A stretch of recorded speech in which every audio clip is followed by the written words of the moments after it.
folks, the Filipina P here, and welcome back to my show. And today we're going to be talking about real estate here in Cebu. So I have here Mr. JR Coca, the Managing Director of JRC Consultancy. You might recognize him from my previous videos. Thank you so much, JR, for taking the time today. Thank you as well, and hello again.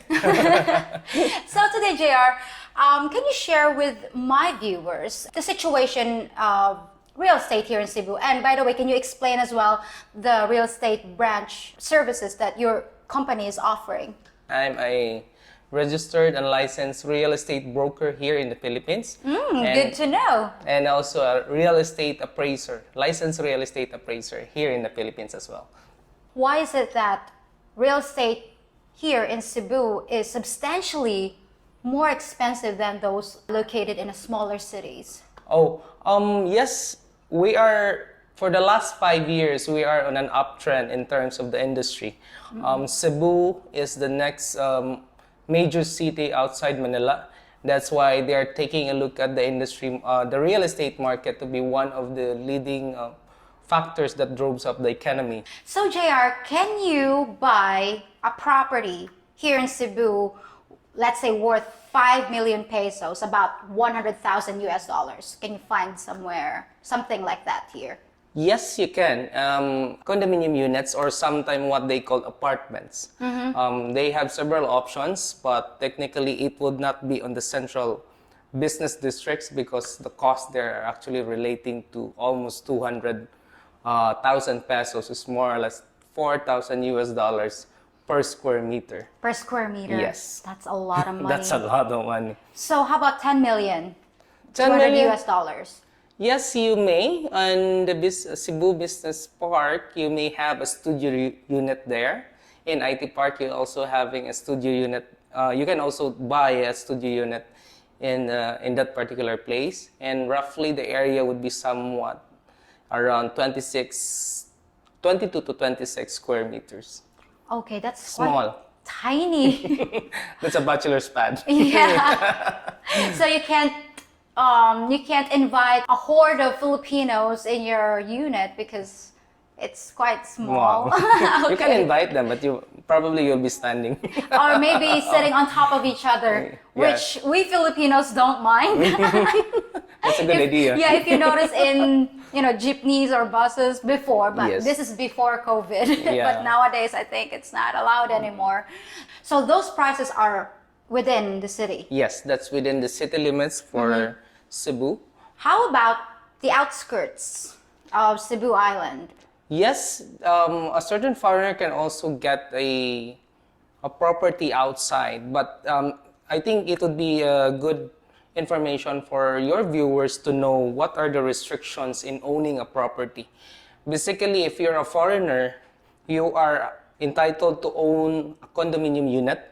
I know a lot of foreigners are kind of frustrated because when they try to get in touch with a real estate agent, it's not that easy. Yes, there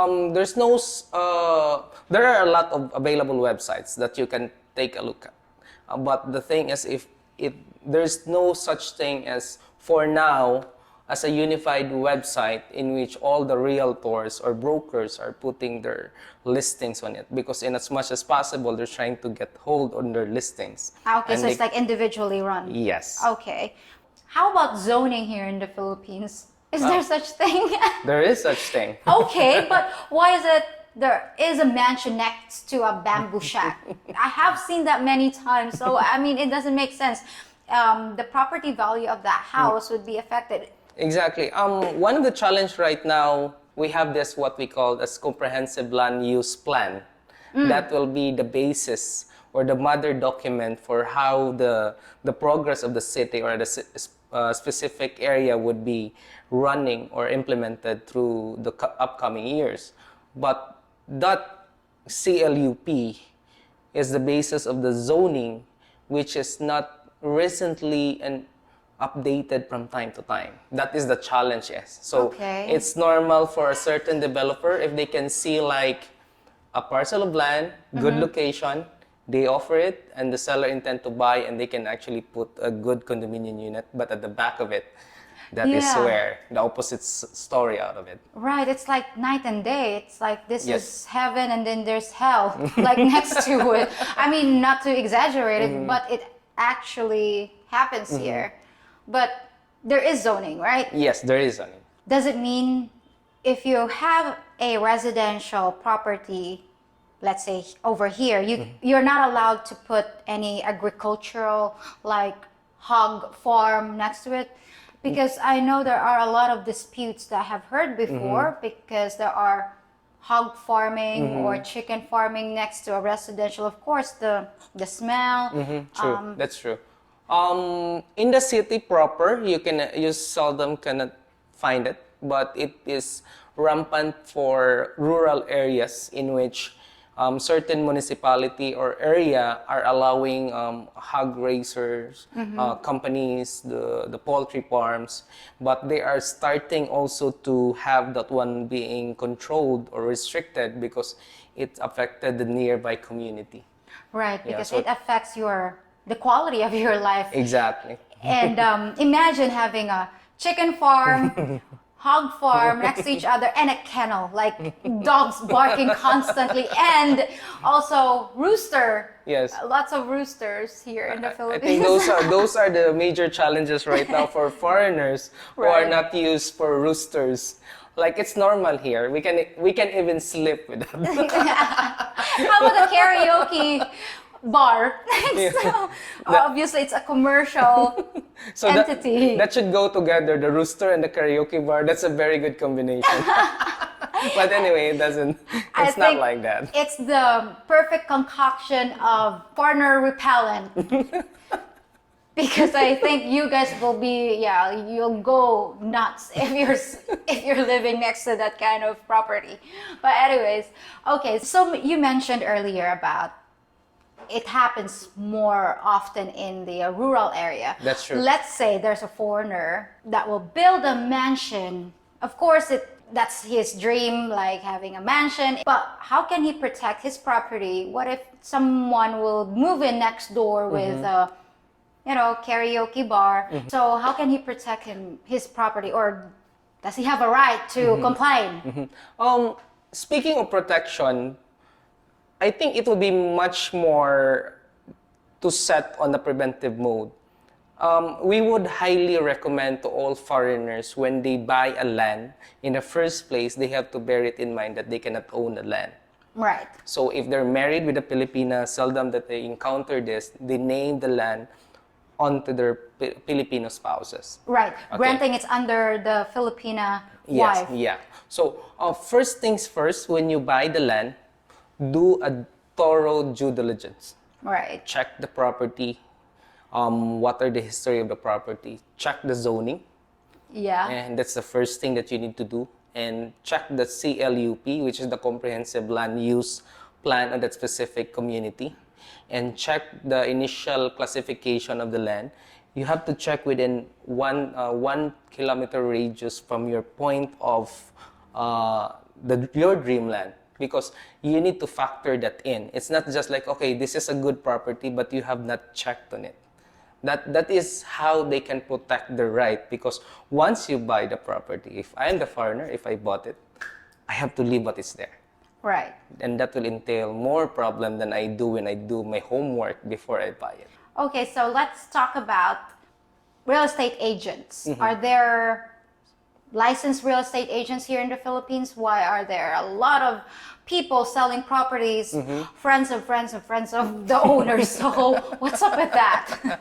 Okay, being an agent before, a few years back, as long as you can sell, you can quote yourself as an agent. Really? Yep. Even if you don't have any qualifications, like you haven't, you don't have like it's like a degree, right? Like you passed certain requirements to represent yourself as an agent. Yes, exactly. So what did the Philippine government initiated was, I think that was 4 years ago, 4 to 5 years ago, they passed the law to professionalize the real estate industry. Right. And they actually have the one to cultivate a certain professional level in dealing, like for them to do guide real estate agents to serve their possible clients. Yes, we have it now, but unfortunately, once you go outskirts from the city, there are still agents that are not yet registered. Right, because I heard before even habal drivers like, hey, yes. are you looking for a property? They would like, okay. Even guards. Like, That is possible, exactly. right. Yeah. Is there like a law that prohibits? Yes, there is. It's already up and running, and the enforcement agencies are already starting to implement that. They're starting to putting teeth on that law. So the agents basically should be at least 2 years in college. That's one classification of a real estate practitioner. That would be real estate agents. And the real estate agents will be managed by a broker, real estate broker. Licensed? Yes. Okay, licensed and registered? Yes. Okay. So basically, the broker can manage 20 registered agents. And that is the basic and the entry level of being a real estate practitioner. So you go up to the level which is a real estate appraiser. That is a separate profession, and you have a separate license for that one. Okay. Do you have to take like a board exam? Yes, we do. Oh, okay. So that is where they put it in a professional regulatory commission. The PRC is just like we're taking like board examinations for engineers, teachers. We also do that. And for us to get our license. Though slowly we're getting there, and hopefully we can do professionalize the industry. Right, because I know Westerners are more confident dealing with licensed professionals because if you're not, if you get scammed, then That will be a bucket list on your experience. yeah, a bucket list for foreigners to be scammed here in the Philippines. Oh boy. So those are the things that we'd like your viewers to be aware as of this point in time. They have to know further. There might be licenses to be displayed on the websites, on their ads, but you need to go deeper. Why are there a lot of agents representing the same property? I mean, that's kind of confusing for the Westerners out there. So, why is that? Yeah, one of the major reasons for that is there's no such thing as an exclusive listing, private listing here in the Philippines. So, if a certain agent can find a good property that the owner is willing to sell, and that owner is also talking to another agent or broker, they can actually sell that simultaneously. Right. Okay, so there's no such thing as I'm the seller and then I have a contract with this agent that he or she is the only one allowed to post my property. There's no such thing here in the Philippines. You can deal with multiple agents. As long as the owner will actually tell you, okay, I have my property for sale, and you meet like 5 agents, and those 5 agents can sell that one. They can post it. That's the reason why you can see them. Okay, this is the same property as what they're selling. Yes, and sometimes the price fluctuates too from agent to agent to agent. Oh, I'm gonna take a good breath of that one. Yeah, those are the things that what the law had been trying to regulate on. Okay. Because there's no such thing as this is the price of the property and this is the limit. Sometimes it is subject to the negotiation, or it is subject to the conditions being agreed between the seller and the agent. Okay, so what if I'm selling my property for 10 million and that agent posted that property for 10.2? Does it meaning the agent can keep the 200,000 pesos Yes. extra? Yes. Okay, as long as the seller or the owner of the property gets what he or she wants. Yes, because there are property owners as well who have been trying, okay, I want to sell this property at 10 million and I want 10 million in my pocket. Okay. Sell it, and what is above that is yours. Normally, a broker will be getting 5%. Now, Okay. that 5% will be split if there will be multiple brokers engaged on the sale, especially on an individual sale. Okay, so it's not that agent that closed the deal. Yes. So So it's just like this. A broker to a broker, a buyer's broker and a seller's broker have their own agents. If one of the agents closes the sale, the seller is bound to give a 5% commission for that one. But it will be divided among parties involved in the sale. oh, okay. So now I understand why some of the agents actually bumping up the price of Yes. the original price of the property, Yes. so that at least they can have their cuts. Yes. But it's kind of unfair for the buyer then. They're kind yes. of We- paying more. We encounter several transactions to be that was messed up because this particular property was from a friend, Oh, passed into another friend before it got to the agent, and the agent is under the management of the broker. And when it goes under the broker, there's also another parties or a group of persons on the other side, oh no. which has probably at least two agents and a referring friend.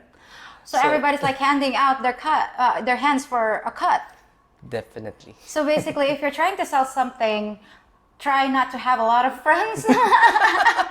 But that is where also you get your possible inquiries for that particular True. property. So Yeah, because I can see a lot of listings.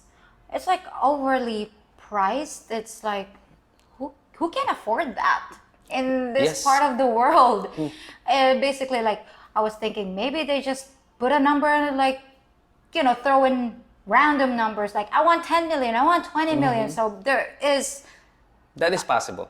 that's also possible. Yes, it's just like okay, a friend of you, probably a friend of an agent. Okay, hey, I just need to have 5 million this property, and before he got that particular property to be promoted or advertised, he might be factoring in how many already are they involved in the transaction. Ah, okay, so So- they're taking it into account so Yes, that possibly. So those are the things that we're trying to regulate right now. That is where the real estate law was being implemented because of that.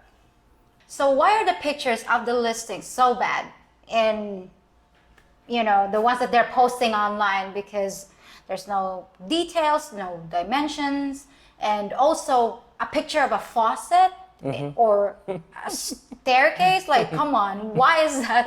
I mean, if you're buying a house, wouldn't you want to know how it looks, what it looks like inside or the interior? I mean, what's up with the bad pictures? I can feel you on that one. Normally, if a certain agent found a good inventory or property to be put on their listings, they would do in as much as possible to keep that listings to have a direct access with the seller. That is why they're not giving the exact address, but they're only giving you a sneak peek on what are the initial details of the Not so much of a property. sneak peek. You're just getting the corner of the house. So you started with the corner and you go all the way inside. Oh, right. Like it's like a tease, like just so it's a that. teaser, Okay. So those are the things that are currently happening right now, especially when they put an advertisement on Facebook, on their website. They're just going to give you not the entire front of the house picture, but they will take a picture inside the house. Right. And once you intend to take a look at the house, that is where they show you, okay, this is the way, this is the subdivision, and you may check the property. Yeah, but the downside is, if they're not showing the actual property, then they're not going to be, attracting the possible clients. Exactly. Because it's like basically wasting the client's time because they haven't a clue what it looks like. So they have to message the agent like, so what's the dimension? Why can't you just put the dimensions and the price? Because it's always like PM sent, like personal message me or direct message me. So I know a lot of foreigners out there want to know the precise location of the property, the dimensions, and if it actually meets the requirement for the property that they're looking for. They are trying to protect their listings in a way so that other agents wouldn't have the same advantage of selling the property. But that is also on the downside that you speak of. Like if a foreigner would like to check this property because he is interested about it, normally the agents would be engaging in that foreigner, and that is the time that they will be sending the details of that property. There are also some potential buyers who are trying to act as a buyer for them to get a listings. Oh, okay. So they're like pretending to be Like, hey, I am interested in this property, but back of their mind, they're actually brokers or agents. There are other people doing that. so they're like phishing Yes, information. yeah. Okay. Well, what about properties that they're posting on their websites? What if it doesn't really? It's like eBay. Significantly not as described. It's like clickbait. So how can we avoid that? Because I know Westerners don't want their time to be wasted. Exactly. So they want the real deal. What you have posted, what you advertise is the one you're actually selling. Yeah, those are the challenges right now that other agents are giving in terms of misconception. Right. They need to correct that. It's just like and for foreigners, like for your viewers, I would highly recommend if you see an ad in any websites, check first on their credentials of the one that broker might be registered, and the governing body for that one is the Department of Housing and Urban Development, formerly that's HLURB. Check the license first, and then try to send an initial message for that. And from there, you may take a look at how this particular agent or broker responded to your needs.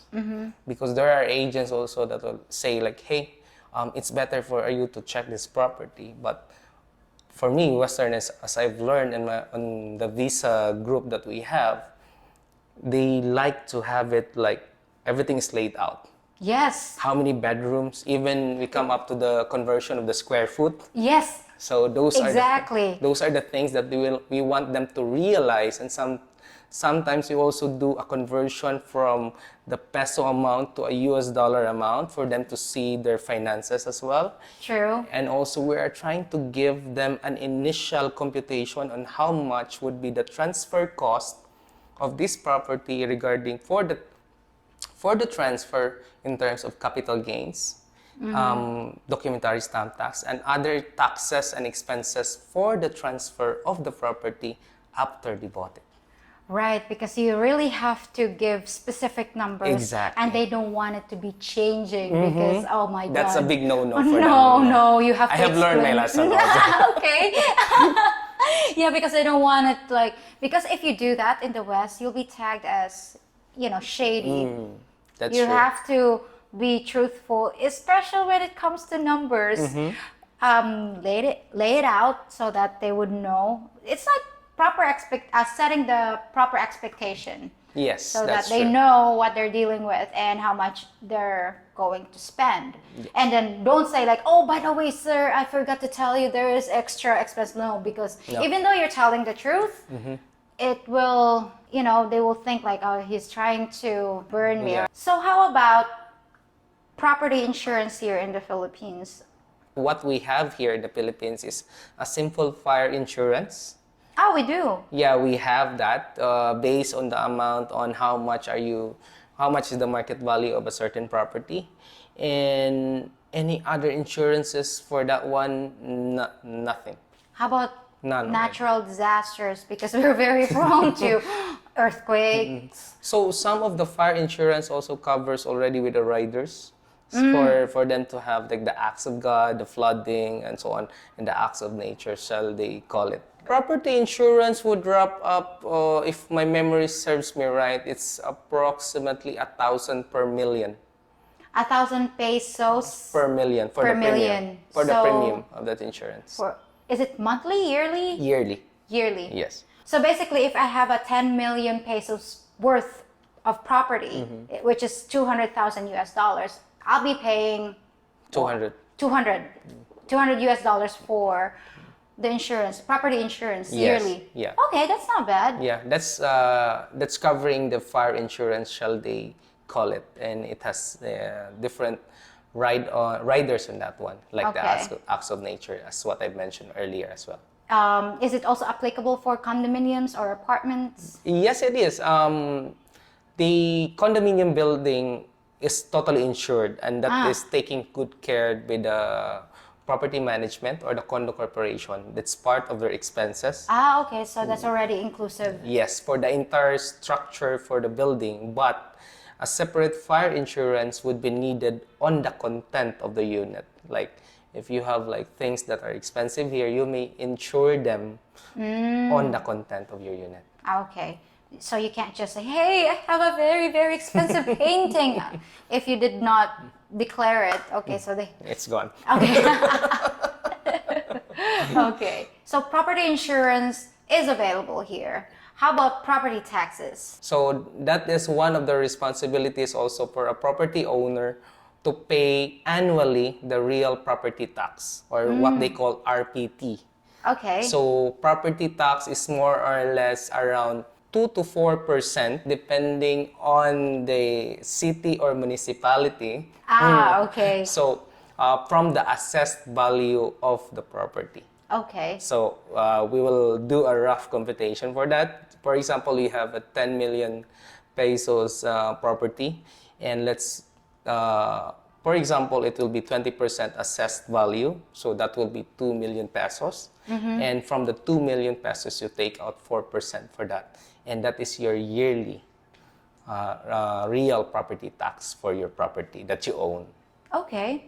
So from the 20% Yes, from the 20% assessed value. assessed value. And where can you find the assessed value of your property? Is it available in the government? Yes.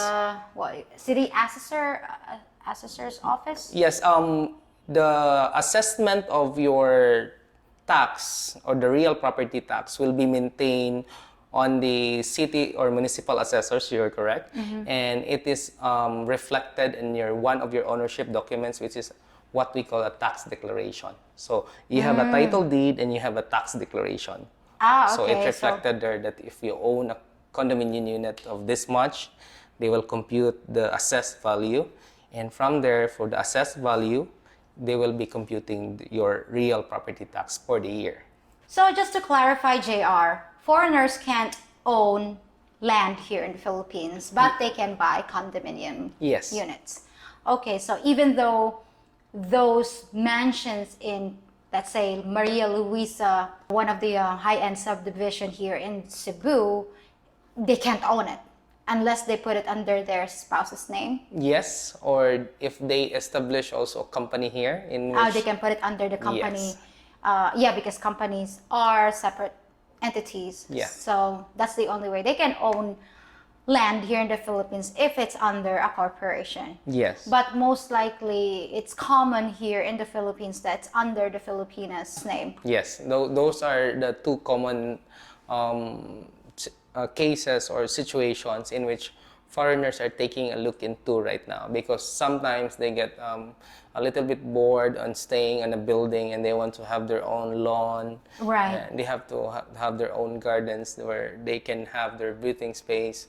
So those are the two most commonly options that they are taking. Yeah, because if you're living in a condominium, you can't have a lawn mower. Yes. Even lawn mowers are not very common here in the Philippines. Most of them are just hiring people to cut the grass. Yes, Because manually. Manually with scissors. Because scissors. labor is cheap here in the Philippines. But yeah, I know a lot of foreigners out there love to have their own garden and lawn, to host maybe a party or something, or a little gathering. But if you do that in a condominium, I think condominiums are better if you're a bachelor. Yes, or it probably be a place where you can stay and you don't want to go through a traffic jam. Right. Because your house is far away from the city, then condominium would be an option. So JR, what are the things that people should watch out for when buying real estate here in the Philippines? There are a lot, to be honest. But one of the things that they need to take a look at when they're dealing with someone, and if the deal is too good to be true, think twice. Okay. If they cannot present to you the basic documents, like for the title deed, the tax declaration, that is a red flag. Okay. Okay, other foreigners that I know, they're actually hiring an attorney, or they are also trying to hire the services of the broker or the agent. They may do that.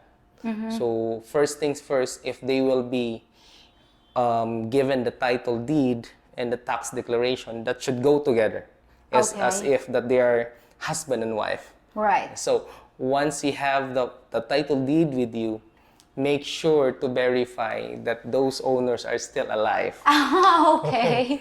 Because it might not be the case. You need to dig deeper. Okay. First instance of that, especially in the rural areas, they tend to sell any property even if the registered owner have already died few years back. Oh boy. And they need to check that, because the tax office will come in to collect taxes, because that particular portion of the property should be passed on to their legal living heirs. You mentioned if the title, has a lot of heirs in the, in the paper, that is really chaotic. Here in the Philippines, Indeed. it can be like two families in one title. I have heard that before. And the worst part of that, if there are 10 siblings, Oh God, that's and 5 years in the Philippines, both are married, all are married, they need to sign.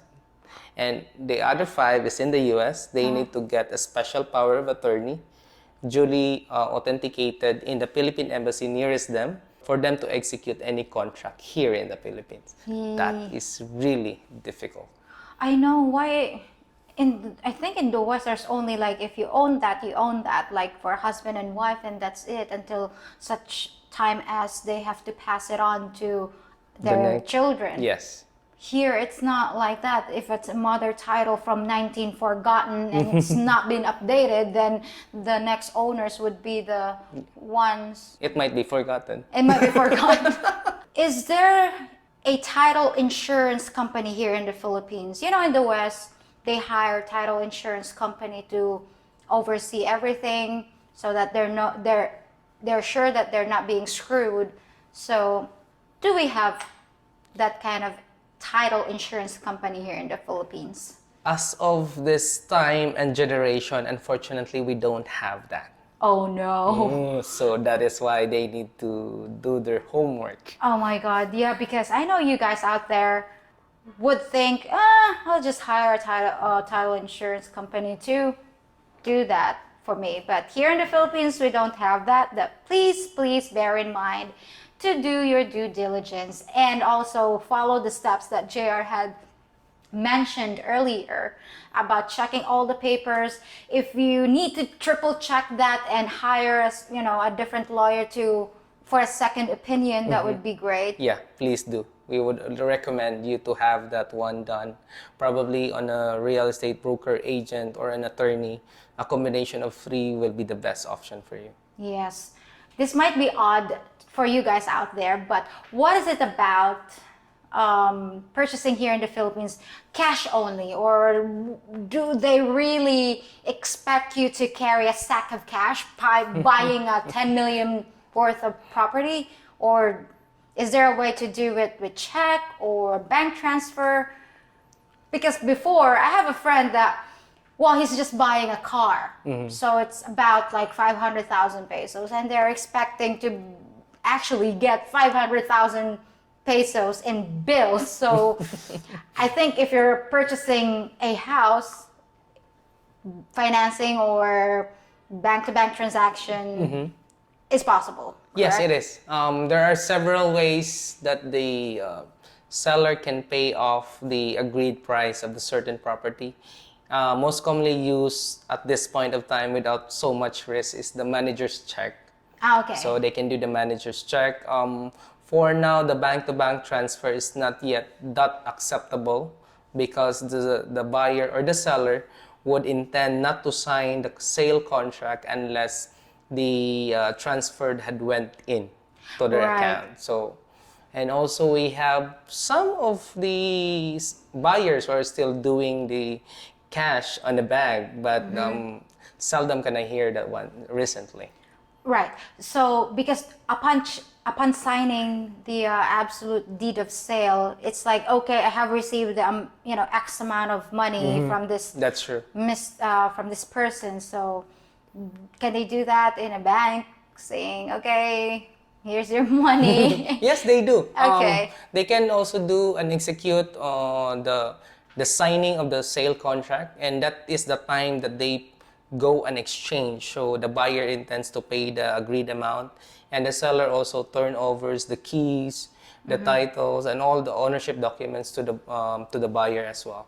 Then there's there's the actual consummation of the sale of that property. Ah, okay. Well, the consummation of of the sale. Okay, so I know that a foreigner can lease land from a Filipino citizen like 25 years plus 25 years. Yes. You cannot blame the foreigners to do that. Right. Because sometimes they tend to put a generalization on what other foreigners had been through. So they intend, that is a special agreement between them that they're leasing the house, or sometimes they put into a loan agreement that a Filipino wife or a Filipino partner is indented to the foreigner because he is the one financing for the purchase of the house. Right. That do exist. If I retire here, if I'm the foreigner retiring to the Philippines, I'm putting everything at stake in there. Right. And I can't blame them. It's their Yes. hard-earned Money. money. And even if it's your wife, sometimes, things happen. So it's best that maybe before they get married, they'll have a prenuptial agreement regarding any properties, something like an agreement just to protect the interest of the foreigner. That is a very good point that you're actually trying to inform your viewers, because that is a very important thing. Yeah, because I heard a lot of horror stories here that, just the Filipino wife kicks out the husband. Yes. People change. Sometimes, she might turn into a different person after marrying her, but at least try to protect yourself having a specific document notarized Before And, you get married, or before you get married, or even planning to purchase any property under, a Filipina's name, because your fortune is at stake. And dealing true. with lawsuits here in the Philippines, please save your time and save your stresses. time as well, because it will just it will be dragging and dragging. But well, thank you so much for your time today, JR, and I know that my viewers out there appreciate all the good information that you have provided for us today. You're very welcome. Okay, so I know you guys have a lot of questions, so feel free to contact JR directly. I'm going to leave his contact info in the description box. So stay tuned, guys. I'll be back in the next few days, and I will. So thank you so much for having us today. Bye for now. If you think about it, I'm kind of like a pirate, helping you navigate the tricky waters of Filipino culture and dating, and telling you how to find your first mate. Are you gonna listen to just anyone, or trust your Captain P to lead you to the booty? And you best be hitting that like button, subscribing to my channel, and hitting that notification bell, or I'll shiver your timbers and cut off your jib. And while we be sailing, why not feast your eyes on me other videos too? And yes, I'm a real pirate. I've got the sunken chest to prove it.